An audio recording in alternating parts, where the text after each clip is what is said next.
Oh yeah, my main thing was never let them see you sweat, and everything could be going wrong from getting a bad snap to the defense not being in what you thought they were going to be in, a player running the wrong route, or the offensive line sometimes missing the block.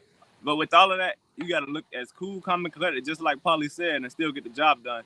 Because every play, you touch the ball, and every play you're touching the ball before it gets to your playmakers, and you're trusted to make plays. So just like Pauly said, be cool, calm, and collected through it all, and just when you're playing for a perfectionist and playing for a program that is really traditional or is about winning, playing quarterback, you have to be that guy. And Pauly said it earlier, going into his sophomore year, he realized that he had to be that guy. And I'm telling you, if those two words aren't coming out of quarterbacks' mouths, then they may want to start looking for a different sport or a different position.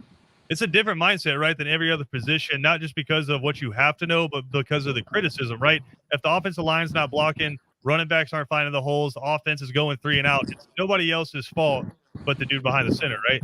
Right. It's nobody else's fault but the quarterbacks. And that just comes with the territory. A lot of people ask, well, did you feel pressure at that position? Or is that a pressure filled position? Or are you stressed at that position? It just comes with the territory and you got to roll with the punches.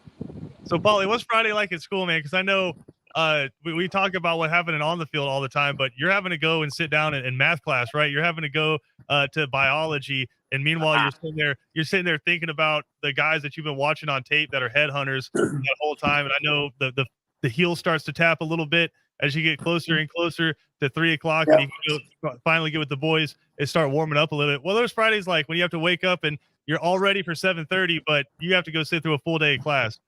Yeah, I mean, it's different. I mean, with COVID, we haven't had much of that, but this year was finally getting back into it. And I mean, putting the jersey on, walking through school, just getting excited about it, and also having to realize that you still got 6 more hours of class, and you just got to take it down a notch and finding any time to watch some film during class. And then when the bell's about to ring, you start to hear we got the band playing in the hallways, and you just start to get excited, walk into the meeting room and getting ready to go.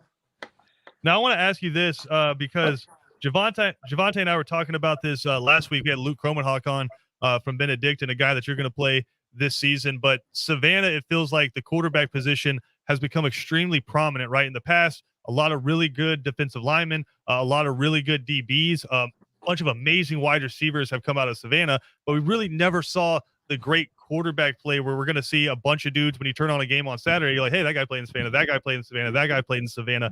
How fun is it for you when you look at your schedule and you just see school after school with great quarterbacks that you're going to get to go head to head with? Yeah, the competition's fun. It's always there, and especially with we scrimmage Calvary, even though we don't play them in season, but they got a great quarterback too. It's fun to see people on the other side slinging it around and being great too. You take some pride in that, being a part of that group? Oh yeah, it's a lot of fun. Yeah, you better take pride in that. You're down here in Savannah. I know you're from up north, man, but we're real proud about our football down here, Paul. Oh yeah. So you played, okay, real quick. So you played football up in Michigan for your entire career before you moved down here. Was there a noticeable difference from playing up in Michigan to when you moved down here? Oh yeah, football is crazy down here. I mean, everybody's bigger, faster, and stronger. I mean, I do it just real quick. It took, I mean, I could notice it when I walked in before even practice started. The first day I was here, I was like, oh, this is different. People are different. It's awesome. It's a great place. Also, the thing you can't control, Mother Nature. Were you ready for the heat and humidity? I knew it was hot, but I didn't know it was this crazy. 101 with that 80% humidity will do it to you. Yeah. So a new region for you guys this year and a really fun schedule. I know you're saying you're taking it week by week, but how excited are you just for this challenging schedule leading your senior campaign?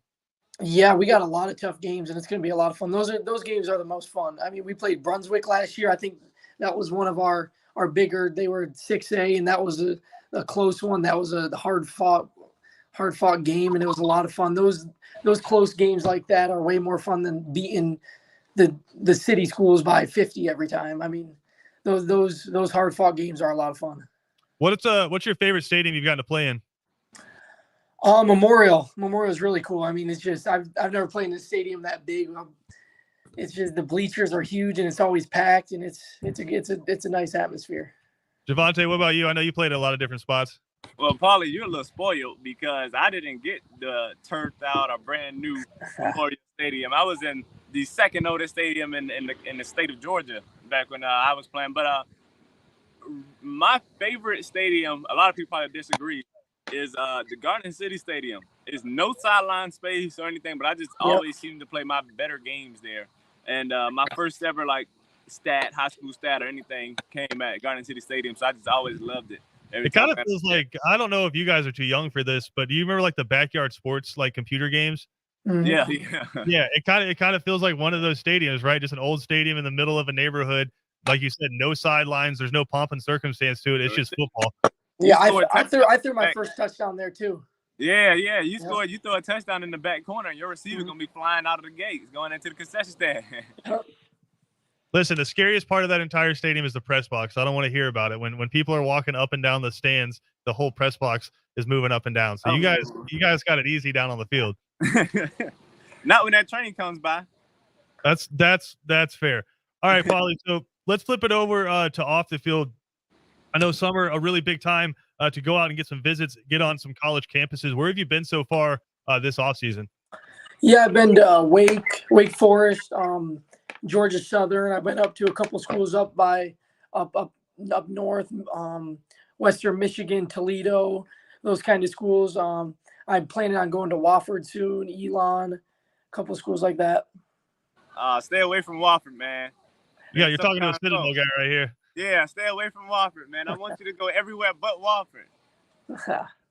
We just want you to go wherever your heart tells you to go and wherever you feel the most at home at. But as you're going on these visits, I know you just mentioned a ton of the amazing campuses. Wake Forest, for people who haven't been there, super intimate campus, really kind of a small enrollment there, but just a really beautiful campus. When you're going to these different places, what are you looking for when you're talking to your parents, your coaches? What are you looking for to identify and kind of check off as you hit up these schools?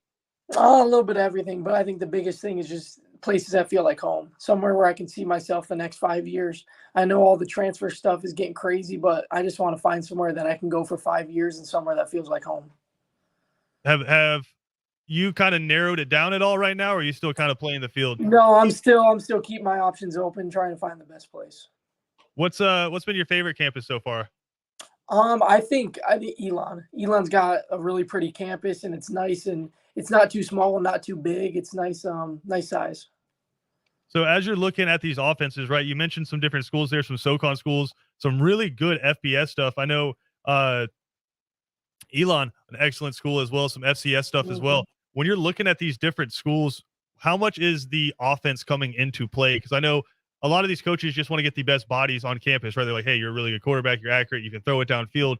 Maybe not the fit. What you kind of have to defend yourself there, right? You have to say, hey, I have to keep my best interest in mind when it comes to my style of play as a quarterback. How much of a fit are you trying to identify with these different schools? Oh, it's a big part. I want to go somewhere that I fit. I don't want to accidentally walk myself into a situation where it's a triple option and they're expecting me to run, because that's not me. I think in finding out how much they throw the ball and how just everything about their offense has got to be perfect for me to want to go in there. All right, before I let you get out of here, I know you play on a really talented team there, and the internet's made it a lot better. I think the coverage in and around it with just our local media has helped out a lot, but it's just Savannah is one of those cities where it's not really close to any major airport, so it's hard for the big time coaches to get down there and make a trip over to Savannah to hit up some of these schools, right? So I wanted to let you do a little self-promoting for some guys on your team. Who are some players that you feel like deserve a shot that maybe aren't getting the attention they deserve? Yeah, a couple of my seniors. Elijah Lacey's a big D end, about 6'6". He's just a freak. I mean, he can make any type of play. And then on the offensive side, Zion Griffin, outside receiver, can go up and catch any 50-50 ball. I mean, half the time I'm throwing it to him and it's an 80-20. He's always going to go get that. I like that. 6-4 last year, got to the playoffs.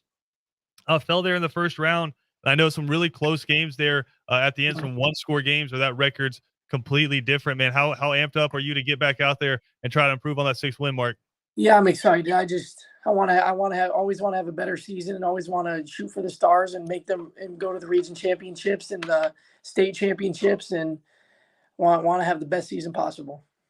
Pauly, we appreciate the time, man. Look forward to seeing you guys get after it. I know You guys got that one coming up with Calvary Day, the scrimmage before you guys kick off the season. Man, we appreciate it. Look forward to seeing you out there. Awesome. Thank you.